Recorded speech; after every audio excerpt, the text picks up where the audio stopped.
You think you know insane rulers? Think again. This Roman emperor didn't just kill people for fun. He turned executions into stage plays, declared war on the sea, and forced senators to worship his horse. Caligula didn't just lose his mind, he tried to become a god, and dragged an entire empire into his madness. What you're about to hear will make Nero look like a choir boy. This is the story of how absolute power doesn't just corrupt, it creates monsters, real monsters. And Rome paid the price in blood. Picture this, Rome 37 AD. The greatest empire in human history is about to crown a new Caesar. His name? Gaius Julius Caesar, Augustus Germanicus. But history would remember him by his nickname, Caligula, Little Boots, because as a child he wore miniature military sandals around the Roman camps. This wasn't just any heir. Caligula was the great-grandson of Augustus himself, the founder of the Roman Empire. He was raised in the military camps of Germania, where hardened legionaries adored this brave little boy who marched alongside them. The soldiers loved him. The people loved him. The Senate, well, they thought they could control him. When Emperor Tiberius died in 37 AD, and yes, there were whispers of poison, 24-year-old Caligula ascended to the throne. Rome erupted in celebration. Finally, a young, charismatic leader to replace the paranoid, reclusive Tiberius. The first months were magical. Caligula freed political prisoners, gave generous bonuses to the military, and hosted magnificent games. Romans called it the new dawn of the empire. Senators praised his wisdom. Citizens sang his name in the streets. But something was wrong. Something dark was stirring beneath that charming smile. Because what Rome didn't know was that their beloved young emperor was about to become their worst nightmare. The first sign. Caligula began referring to himself not as Caesar or emperor, but as Neos Helios, the new sun god. And that was just the beginning. October 37th, AD. Just 8 months into his reign, Caligula fell violently ill. For weeks he lay in a coma-like state, burning with fever, his body convulsing. The entire empire held its breath. Would their golden boy die? Modern historians believe it was encephalitis, a brain inflammation that can cause permanent psychological damage. But the Romans had a different explanation. The gods were testing their new divine emperor. When Caligula woke up, he wasn't the same man. The charming young leader was gone. In his place stood something else, something that looked human but thought it was divine. The first thing he did, he walked into the Senate and declared himself a living god, not metaphorically, not symbolically, literally. He announced that Jupiter himself had chosen him as the supreme deity of Rome. The senators laughed. They thought it was a joke, a phase, maybe leftover delirium from his illness. They stopped laughing when the executions started. Caligula ordered the construction of temples dedicated to his own worship. He commissioned massive statues of himself dressed as Jupiter, Mars, and Apollo. But here's the truly insane part. He didn't just want to be worshipped by the people. He forced the Senate, the most powerful men in Rome, to prostrate themselves before him and offer sacrifices. And the sacrifices? They weren't animals. They were human beings. Prisoners, slaves, sometimes even citizens who had offended the god emperor with a wrong look or poorly timed cough. But this was just the warm-up. The real horror was about to begin. Now here's where Caligula's madness becomes so absurd it almost seems like dark comedy. Almost. Until you remember that real people died for this insanity. Picture the most powerful man in the world having a serious conversation with his horse. Not just any conversation. A political discussion about governing the empire. This wasn't a private quirk. Caligula held these conversations in public, in front of horrified senators and visiting dignitaries. The horse's name was Incitatus, swift in Latin. And this wasn't just any horse. This was a racehorse from the imperial stables, a beautiful chestnut stallion with a white blaze on his forehead. To Caligula, Incitatus wasn't just a horse. He was a trusted advisor, a confidant, and eventually a high-ranking government official. Let me paint you the full picture of this insanity. Incitatus lived in a marble stable decorated with purple hangings and ivory mangers.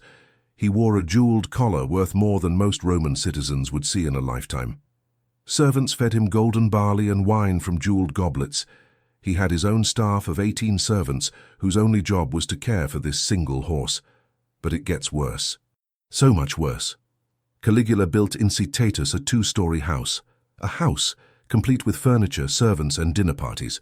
The emperor would invite senators to dine with his horse. Picture this: Rome's most powerful men, dressed in their finest togas, sitting around a table while a horse ate from a golden bowl. The senators were forced to treat Incitatus as an equal. They had to greet him formally, ask about his health, and engage in political discussions while the horse acted like a horse. But if any senator showed disrespect, if they laughed, rolled their eyes, or failed to bow properly, Caligula would have them executed on the spot. And then came the ultimate insult to Roman dignity. Caligula appointed Incitatus as a priest, not just any priest. He was made a pontifex, one of the most sacred religious positions in Rome. This horse was now officially closer to the gods than senators who had spent their lives in service to the empire. But Caligula wasn't finished. He announced his intention to make Incitatus a consul, one of the 2 highest-ranking officials in the Roman government. The horse would outrank every senator, every general, every noble family in Rome. Can you imagine? 1,000 years of Roman civilization, and the emperor wanted to put a horse in charge of the government. The senators would have to take orders from an animal that couldn't even understand human language. Some historians think this was Caligula's way of humiliating the Senate, showing them that even a horse was more worthy of respect than they were. Others believe he was completely serious, that in his demented mind, Incitatus was genuinely qualified for political office. The truth, it probably doesn't matter, because while Caligula was playing house with his horse, Romans were dying. The emperor would interrupt important government business to check on Incitatus. He would cancel military campaigns to attend horse racing events. He spent more on his horse's comfort than on feeding the poor. And if you dared to suggest that maybe, just maybe, a horse shouldn't be running the empire, Caligula would smile, call you a traitor, and have you fed to the lions in the Colosseum.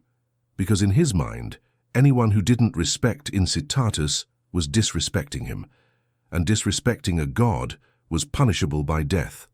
The horse consul never actually took office. Caligula was assassinated before he could complete this final humiliation of Roman dignity. But the damage was done. The empire had watched its emperor treat an animal with more respect than he showed to human beings. But if you think the horse story was disturbing, wait until you hear about Caligula's relationship with his sister. This is where his madness turns from absurd to absolutely horrifying. Her name was Julia Drusilla. She was beautiful, intelligent, and according to ancient sources, she was also Caligula's lover. Not his wife, his sister. The emperor was committing incest with his own blood relative, openly, in front of the entire Roman court. Now, incest wasn't unheard of in royal families. The Ptolemies of Egypt had practiced it for centuries. But Rome was different. Romans prided themselves on moral superiority, on family values, on the sanctity of marriage. Caligula was defiling everything his empire stood for. But this wasn't just a sexual relationship. Caligula was obsessed with Drusilla in a way that went beyond desire.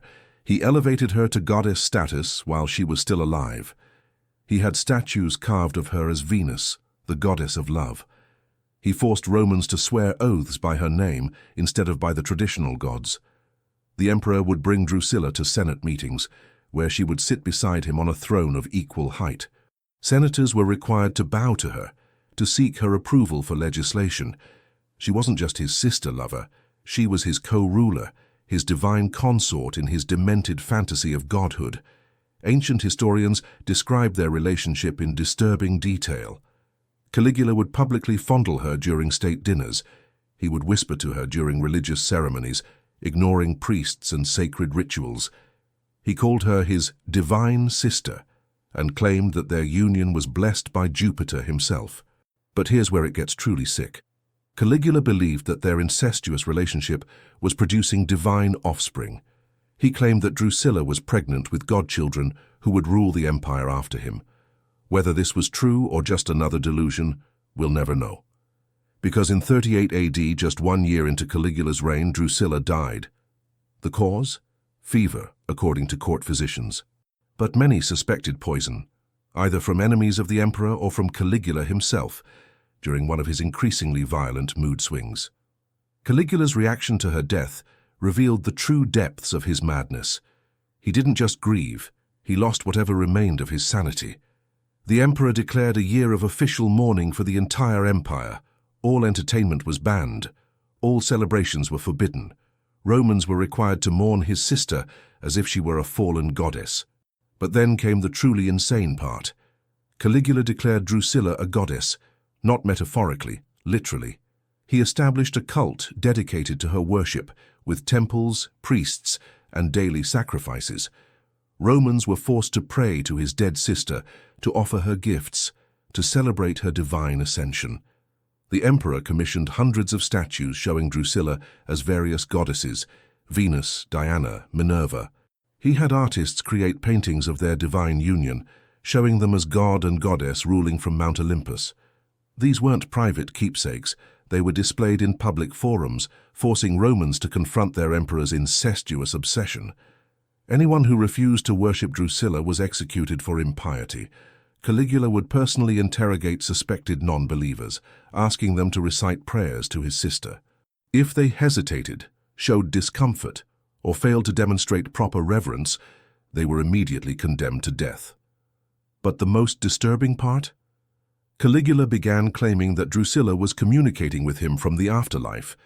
He would hold conversations with her empty throne, asking for her advice on governing the empire. He would issue decrees supposedly dictated by her divine spirit. Senators were forced to participate in these seances, pretending to hear the dead woman's voice, nodding along as their emperor spoke to empty air. The alternative was execution for doubting the divine communication between god-emperor and goddess-sister. Drusilla's death marked the point of no return for Caligula. Whatever humanity remained in him died with her. From that moment forward, he became something else entirely, a creature of pure ego and violence, convinced of his own divinity and utterly indifferent to human suffering. By 39 AD, Caligula's madness had evolved into systematic terror. This wasn't random violence anymore. This was calculated, methodical, psychological warfare against his own people. After Drusilla's death, Caligula's cruelty became legendary. He would force parents to watch their children being executed, then invite them to dinner afterward. If they refused to eat, if they showed grief, if they failed to smile and make pleasant conversation, they would be killed too. The emperor developed a sick fascination with torture. He would personally design new methods of execution, testing them on prisoners and slaves. He created a special room in the palace where he could watch people being slowly killed while he ate lunch. The executions became entertainment. Caligula would arrange special games in the Colosseum where condemned prisoners weren't just killed, they were tortured to death in creative ways, while he provided running commentary like a sports announcer. One of his favorite methods was called the boat. Prisoners would be tied to wooden planks and pushed into the Tiber River. But here's the twist. The planks were designed to sink slowly. The condemned would have time to scream, to beg, to call for help before the water finally closed over their heads. Caligula would watch from his palace balcony, timing how long each victim survived. He also invented something called the human torch. Prisoners would be covered in oil and set on fire in the palace gardens, but they weren't killed quickly. The oil was applied in a way that would burn slowly, keeping the victims alive and conscious for as long as possible. Caligula would host dinner parties around these human torches, using their screams as dinner music. The senators lived in constant terror. Caligula would summon them to late-night meetings where he would pace back and forth, ranting about divine messages he claimed to receive from Jupiter. During these speeches, he would suddenly stop, point at a random senator and say, You have treacherous eyes. Guards, take him." That senator would be dragged out and executed immediately. No charges, no evidence. Just death because a madman didn't like how they looked. But perhaps the most disturbing aspect of Caligula's cruelty was his unpredictability. He would show kindness to a slave in the morning, then order their execution in the afternoon. He would praise a senator's loyalty during dinner, then have them tortured to death before dessert. The emperor developed a particular hatred for attractive people. If he saw a beautiful woman, he would rape her, then force her husband to watch. If he encountered a handsome man, he would either try to seduce him or have him mutilated. Beauty, in Caligula's mind, was a challenge to his own divine perfection. He also began executing people for their dreams. Caligula claimed he could read minds, that he knew when people were dreaming about his death. Citizens would be dragged from their beds and killed because the emperor had decided they were plotting against him in their sleep. The executions served another purpose: money. Caligula's insane spending had bankrupted the empire, so he would accuse wealthy citizens of treason, execute them, and seize their fortunes. Entire noble families were wiped out not for political reasons, but to pay for his golden palaces and divine statues. By 40 AD, Rome was a city in terror. Citizens whispered prayers in their homes, begging the gods to deliver them from their own emperor. Parents taught their children to avoid eye contact with imperial guards. Merchants closed their shops early to avoid being seen by the emperor's spies. Even his bodyguards, the elite Praetorian Guard, started to question whether serving this monster was worth their lives. These were professional killers, men who had sworn to die for their emperor. But they had reached a conclusion that would have been unthinkable under any other ruler. Their emperor had to die, not for political reasons, not for power, but for the survival of Rome itself. January 41st AD. Caligula had been emperor for less than 4 years, but it felt like centuries of terror. The Praetorian Guard, his own bodyguards, were meeting in secret. These were professional killers, men who had sworn to die for their emperor, but they had reached a conclusion that would have been unthinkable under any other ruler. The conspiracy was led by Cassius Chaerea, a tribune who had been publicly humiliated by Caligula. The emperor had mocked his voice, given him humiliating passwords like Priapus and Venus, sexual insults designed to emasculate him in front of other soldiers. But this wasn't just personal revenge. The conspirators genuinely believed they were saving the empire from a demon in human form. They had watched Caligula torture children, rape senators' wives, and declare war on the sea. They had seen him try to make his horse a consul and worship his dead sister as a goddess. The final straw came when Caligula announced his intention to move the capital of the empire to Alexandria, where he would be worshipped as a pharaoh god. He planned to abandon Rome entirely, leaving the eternal city to rot while he played deity in Egypt. The conspirators knew they had one chance. Caligula was paranoid but not careful. He trusted his Praetorian Guard completely, never suspecting that his own protectors were planning his death. They would strike during the Palatine Games, when the emperor would be distracted by entertainment. The plan was simple but deadly. On January 24th, during a theatrical performance, they would isolate Caligula in the narrow underground passages beneath the palace. No escape routes, no crowds to hide in, just the god-emperor and the men who had decided he needed to die. The moment came during a performance of a play about murder and betrayal. Ironic, considering what was about to happen. Caligula was walking through the underground passage, discussing the performance with his companions, when Cassius Chaerea stepped out of the shadows. "Hail Caesar!" Chaerea shouted, drawing his sword. "Ask me for the watchword!" Caligula turned, confused. The watchword was a daily security protocol, nothing unusual. But as he opened his mouth to respond, Chaerea's sword struck him in the chest. The god-emperor, who had ordered thousands of deaths, stumbled backward in shock. "This is the watchword!" Chaerea screamed, driving his blade deeper. The other conspirators swarmed from the shadows. Swords flashed in the torchlight. Caligula tried to run, but the passage was narrow, and his attackers were everywhere. He screamed, not the commanding voice of a god, but the terrified wail of a mortal man facing death. 30 wounds, 30 stab wounds from his own guards, from men who had sworn to protect him. The self-proclaimed god bled like any mortal man, his divine blood mixing with the dirt of the underground passage. As he lay dying, Caligula reportedly whispered, "I am still alive." But he was wrong. The god-emperor was very, very dead. And with him died the illusion of divine immunity that had terrorized Rome for 4 years. The conspirators weren't finished. They hunted down Caligula's wife, Caesonia, and killed her too. They found his infant daughter, Julia Drusilla, named after his beloved sister, and smashed her head against a wall. They wanted to erase every trace of his bloodline, to prevent any future claim to divine succession. When the palace guards discovered the carnage, they found Caligula's body in a pool of blood, his royal robes torn and stained. The man who had declared himself a god lay crumpled like a broken doll, his divine pretensions shattered by mortal steel. The Senate's reaction was telling.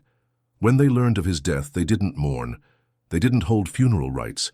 They tried to erase his name from history, to pretend the god emperor had never existed. But they failed. Because Caligula's reign had revealed something terrifying about human nature and absolute power. He had shown that even Rome, the greatest civilization in history, was just one madman away from collapse. Caligula ruled for 3 years, 7 months, and 7 days. In that brief time, he managed to nearly destroy an empire that had taken centuries to build. He proved that absolute power doesn't just corrupt, it can create monsters that defy human understanding. But here's what's truly terrifying. Caligula wasn't born a monster. He was beloved, charismatic, intelligent. The transformation from golden boy to god emperor to bloodied corpse happened in the span of a few years, which means it could happen to anyone, any leader, any society, any empire.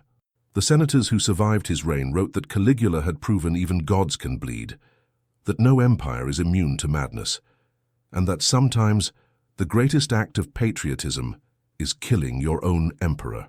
Caligula died at 28 years old, convinced he was divine, surrounded by men who had worshipped him and decided he needed to die.